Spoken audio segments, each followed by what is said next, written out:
Hello everyone, मेरा नाम है शुभम और आप देख रहे हैं बायोलॉजिकल स्पेक्ट्रम। चलिए फटाफट से शुरू करते हैं।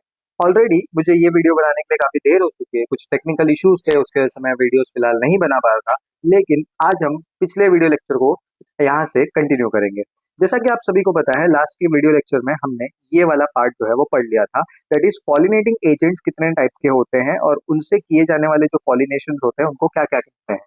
और जो कह सकते हो कि पॉलिनेटिंग एजेंट्स होते हैं जो फ्लावर्स में ये पॉलिनेशन करवाते हैं, उसमें अपने को क्या क्या चेंजेस या फिर क्या क्या एडेप्टेशंस अलग डिफरेंट डिफरेंट फ्लावर्स में देखने के लिए मिलते हैं। जैसे कि अगर हम बात करते हैं एबायोटिक, ये जो एबायोटिक फ्लावर्स होते हैं, एबायोटिक एजेंट से पॉलिनेशन करवाते हैं, उनमें अपने को कोई फ्रेग्रेंस नहीं देखने मिलता, कोई ब्राइट कलर नहीं देखने मिलता, छोटे होते हैं साइज में और नेक्टर जो होता है वो ना के बराबर या फिर अगर होगा भी तो बहुत कम अमाउंट में पाया जाता है।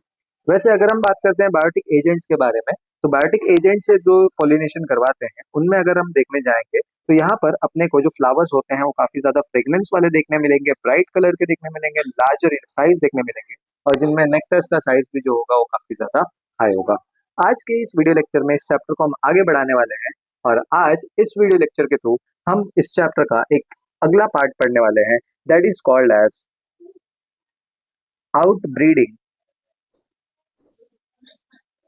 डिवाइसेस। अब फ्रेंड्स, सबसे बड़ा क्वेश्चन है कि ये आउटब्रीडिंग डिवाइसेस होता क्या है। बेसिकली देखिए, लास्ट के कुछ वीडियो लेक्चर्स में अगर आप इस वीडियो लेक्चर से नए जुड़ रहे हैं तो मेरा रिकमेंडेशन ये रहेगा कि पहले आप पिछले वीडियो लेक्चर्स को देख लो ताकि आपको इस वीडियो लेक्चर में होने वाले सारे जो कॉन्सेप्ट है जो मैं पढ़ा था उसके बारे में नॉलेज अपने आप आ जाएगा। तो बेसिकली अगर हम बात करते हैं आउटब्रीडिंग डिवाइसेस के बारे में, तो लास्ट लेक्चर में हमने क्या पढ़ा था कि पॉलिनेशन कितने टाइप के होते हैं। दो टाइप का होता है, एक होता है सेल्फ पॉलिनेशन और एक होता है क्रॉस पॉलिनेशन। अगर हम बात करते हैं सेल्फ पॉलिनेशन के बारे में, तो सेल्फ पॉलिनेशन का मतलब होता है एक प्लांट अपने ही मेल गैमेट को अपने ही फीमेल गैमेट के साथ फर्टिलाइज करवा ले। या तो ऐसा कुछ कंडीशन हो सकता है या फिर ऐसा कुछ कंडीशन हो सकता है, या तो यहीं से यहाँ चले जाए, एक फ्लावर डिफरेंट हो। इस तरीके से इसको अपन बोलते हैं सेल्फ पॉलिनेशन। अब सेल्फ पॉलिनेशन के केस में क्या होता है as compare to cross pollination. Cross pollination में क्या होता है, यहाँ पे एक मेल फ्लावर है, यहाँ पे एक क्या है, फीमेल फ्लावर है। लेट सपोज प्लांट डिफरेंट है, यहाँ से क्या हो गया, यहाँ पर ट्रांसफर हो गया गैमेट्स का, तो इसको अपन बोलते हैं क्रॉस पॉलिनेशन। क्रॉस पॉलिनेशन में वेरिएशन हमेशा आते रहते हैं जिसकी वजह से जीन्स जो होते हैं काफी हेल्दी बने हुए होते हैं। लेकिन अगर हम बात करते हैं सेल्फ पॉलिनेशन के बारे में फ्रेंड्स, तो सेल्फ पॉलिनेशन जो होता है, इस सेल्फ पॉलिनेशन में जो जीन्स होते हैं वो धीरे धीरे रिटार्ड होने लगते हैं, उनका जो वैल्यू होता है वो बहुत ज्यादा कम होने लगता है। और सर्टन सेल्फ ब्रीडिंग का जो जनरेशन होता है, जैसे 6 से 7 जनरेशन अगर कोई इंडिविजुअल सेल्फिंग कर रहा है, तो उसके बाद जो इंडिविजुअल होगा वो अपने आप स्टराइल हो जाता है, क्योंकि जीन्स में कोई वेरिएशन नहीं आता है और जीन्स धीरे धीरे क्या हो जाते हैं, कह सकते हो कि स्टराइल हो जाते हैं। और genes in the sense individual sterile हो जाते हैं जो आगे रिप्रोड्यूस करने के केपेबल नहीं बचते हैं। तो इसीलिए जो सेल्फ पॉलिनेशन होता है वो काफी ज्यादा हार्मफुल होता है। सेल्फ पॉलिनेशन को ही हम कह सकते हैं इनब्रीडिंग। अब क्योंकि इनब्रीडिंग हार्मफुल है तो अपने को इनब्रीडिंग को रोक करके क्या करना पड़ेगा, आउटब्रीडिंग करना पड़ेगा। तो कुछ फ्लावर्स जो इनब्रीडिंग परफॉर्म करते हैं वो अपने इनब्रीडिंग के ऊपर कंट्रोल करने के लिए क्या लगाते हैं, आउटब्रीडिंग डिवाइसेस लगाते हैं। तो होप करता हूँ आपको आउटब्रीडिंग डिवाइसेस समझ में आया होगा। अगर आपको समझ में नहीं आ रहा है तो मुझे कमेंट करके जरूर से बताना ताकि इस टॉपिक के ऊपर मैं कोई एक अच्छा सा वीडियो लेक्चर और बनाकर आपको बता सकूं। फिलहाल के लिए मुझे लगता है कि इनब्रीडिंग आप सभी को समझ में आ गया होगा। अगर आपको इस वीडियो लेक्चर में इनब्रीडिंग नहीं समझ में आया तो पॉज करके थोड़ा सा पीछे जाकर आप देख सकते हो, आपको फटाफट से ये सारी चीजें वापस से समझ में आ जाएंगी। अगर हम बात करते हैं आउटब्रीडिंग डिवाइसेस के बारे में, तो आउटब्रीडिंग जैसा कि मैंने बताया, इनब्रीडिंग के ऊपर कंट्रोल करना है प्लांट्स को, तो उसके लिए क्या लगाएंगे, आउटब्रीडिंग डिवाइसेस लगाएंगे। अब आउटब्रीडिंग डिवाइसेस में सबसे पहला आउटब्रीडिंग डिवाइस होता है यूनिसेक्सुअलिटी।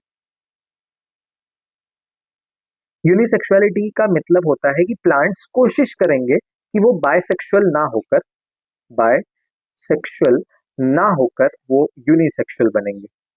अब क्योंकि यूनिसेक्सुअल बनेंगे तो ये सब जो कंडीशंस हैं ये जरा सा क्या हो जाएगा, कह सकते हो कि डिले हो जाएगा या फिर ये सारी चीजें जो होंगी वो प्रोहिबिट हो जाएगा इन ब्रीडिंग होने से। और इस तरीके से प्लांट क्या बन सकता है, कह सकते हो आउट ब्रीडिंग परफॉर्म कर सकता है। तो प्लांट्स कोशिश करेंगे कि वो क्या हो, यूनिसेक्सुअल, जो भी या तो मेल या तो फीमेल जो रिप्रोडक्टिव ऑर्गन्स है उनको होल्ड करने की कोशिश कर सकते हैं। दूसरा हो सकता है डिकोगैमी। डिकोगैमी में दो डिकोगैमी एक ऐसा डिवाइस है जहां पर दो कंडीशंस होते हैं। एक होता है प्रोटो गाइनी और एक होता है प्रोट एंट्री कंडीशन। अब फ्रेंड्स इस कंडीशन को आप समझिए, प्रोटो का मतलब या फिर प्रो का मतलब होता है फर्स्ट, होता है फर्स्ट, और गायनी का मतलब होता है गाइनोशिया, और एंड्री का मतलब होता है एंड्रोशिया।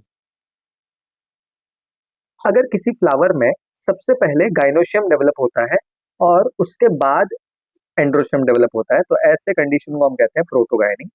अगर किसी फ्लावर में सबसे पहले एंड्रोशियम डेवलप होता है और उसके बाद गाइनोशियम डेवलप होता है, तो ऐसे कंडीशन को अपन कहते हैं प्रोटेंट्री। और ये दोनों भी कंडीशंस आते हैं डिकोगैमी के अंदर। अगर कोई पर्टिकुलर एक रिप्रोडक्टिव ऑर्गन पहले डेवलप हो रहा है और उसके गैमेट्स पहले ही मैच्योर होकर एक्सपायर हो जाते हैं, फिर दूसरा रिप्रोडक्टिव ऑर्गन डेवलप होता है, तो ऐसे कंडीशन में इन ब्रीडिंग करवाना जो है वो पॉसिबल नहीं हो पाएगा। अगर इन ब्रीडिंग पॉसिबल नहीं हो पाएगा तो फ्लावर मजबूरन क्या करना शुरू कर देगा, आउट ब्रीडिंग करना शुरू कर देगा, जिसकी वजह से उसके जीन्स हेल्दी बने रहेंगे और नए नए वेरिएशन उनके स्पीशीज में आते रहेंगे।